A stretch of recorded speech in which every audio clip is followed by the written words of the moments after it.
Hi, my name is Deandra. I'm a student practitioner here today going over the few basic techniques of the GYN breast and genitourinary system. For the purpose of this video, I'm going to only verbalize each step and approach I will take for the assessments.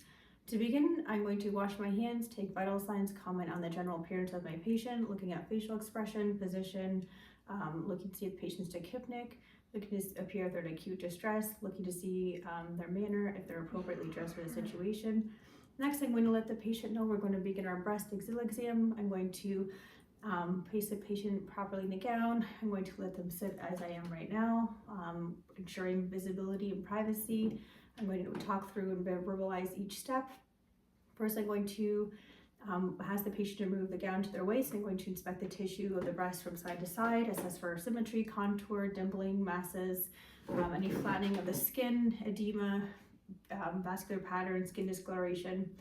I'm going to also have the patient put their hands over their head, assessing for symmetry, movement, walking from side to side, asking the patient to lean forward, looking for rise and fall and movement, looking to see if upon palpation, I'm going to feel the breast tissue around in a circular motion. In a Wagon motion, I'm going to also palpate the areas of the breast as the patient's arms are above and leaning forward. I'm going to have the patient sit upright. I'm going to palpate the neck, looking for supraclavicular, infraclavicular, and I'm going to have the patient lay supine, ask to remove one arm from the gown and place the arm above the head, palpating the sternum to mid-axillary line, and then palpating around the nipple and areola, into the tail of Spence and the upper outer quadrants of the breast. I'm going to use a U-like or wave pattern, circular motion pattern. I'm also going to do a push away from the nipple area pattern, feeling masses, nodules, indurations, or pain or tenderness. I'm assessing for elasticity or consistency, lifting the breast tissue to assess for the back chest wall. I'm examining the axillary lymph nodes. I'm going to have the patient lean forward. I'm going to palpate inside, asking to relax these muscles. I'm feeling inside the axillary areas, mid-axillary, the apical, the supraclavicular. And again, I'm going to do the bimanual exam in which I'm going to let the patient know I'm going to compress on the breast, feeling for indurations, masses, nodules, pain or tenderness, any asymmetry. Next, I'm going to let the patient know we're going to begin our pelvic exam. At this point, I'm going to let them know I'm going to gather my supplies. Here I have a disposable speculum. I have samples for swabs if needed to culture. I have lubrication, tissue, a chaperone is needed for this procedure, a mirror and tissues as well. I'm going to let the patient know that I'm going to ensure the comfort and visibility by putting the patient back to 30 to 45 degrees of an angle on the bed, ensuring eye contact and letting them know that I'm going to walk through each step. First, I'm going to wash my hands, re-glove, and then introduce my touch to the patient's leg, working my way up to the perineum, looking for inspection for the hair distribution, symmetry, any lesions, discharge, looking at the pons pubis, looking at the anus, looking for any hemorrhoids. Next, I'm going to palpate these areas, the labia, the mons pubis, separating the labia if needed to visualize the urethral meatus, clitoris, the vaginal opening, vulva, the intraotus, swelling, discharge, inflammation as well. Next, I'm going to do Bartholin's glands. I'm going to use one finger and my thumb, and I'm going to palpate on the inner insides at 4 o'clock and 8 o'clock, palpating for pain or enlargement. Again, with scans, I'm going to rotate my finger to the facing the ceiling. I'm going to look for discharge that are indicative of STIs that can be presently cultured. Next, I'm going to let the patient know that I'm going to use a speculum in which I'm going to lubricate the end, insert the portions of the vagina in which they may feel pressure, in which I would verbalize this, enter at a 45-degree angle, adjust the measurements, adjust the lighting. And I'm going to inspect the cervical os with the speculum, looking for any odor or color, secretion, masses, discharge lesions, ensuring I have a clear view to see if there's any bleeding or abnormalities within the cervix. Next, at this point, I can also take samples. I'm going to, for example, the gonorrhea or chlamydia, or for wet mount or pap smear, you would take your sample and scrape the inside, letting the patient know you feel pressure or some discomfort for momentarily.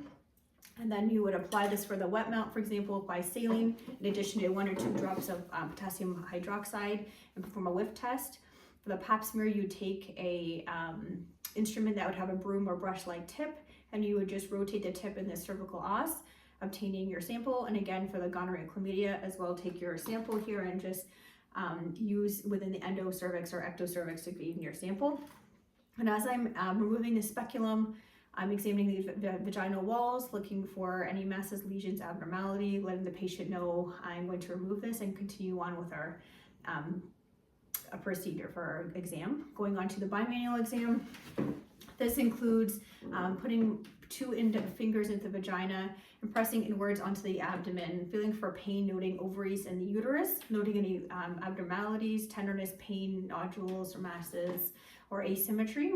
I'm going to look for cervical motion tenderness. I'm going to palpate the cervix, noting this, pushing it from side to side with the fingers, looking for mobility, the side, the pain.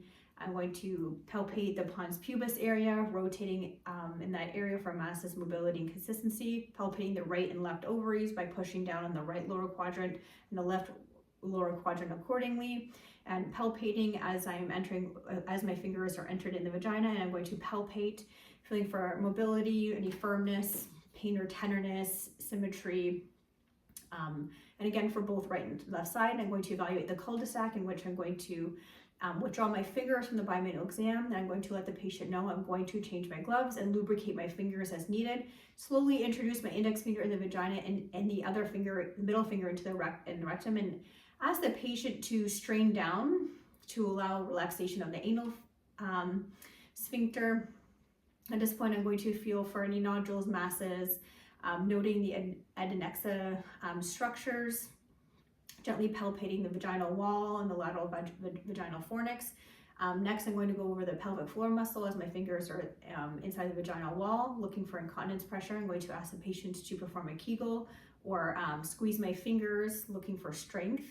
I'm going to also assess for recruitment of tightening of the adductor or gluteal muscles and looking to see if there's any strain or abdominal muscles involved.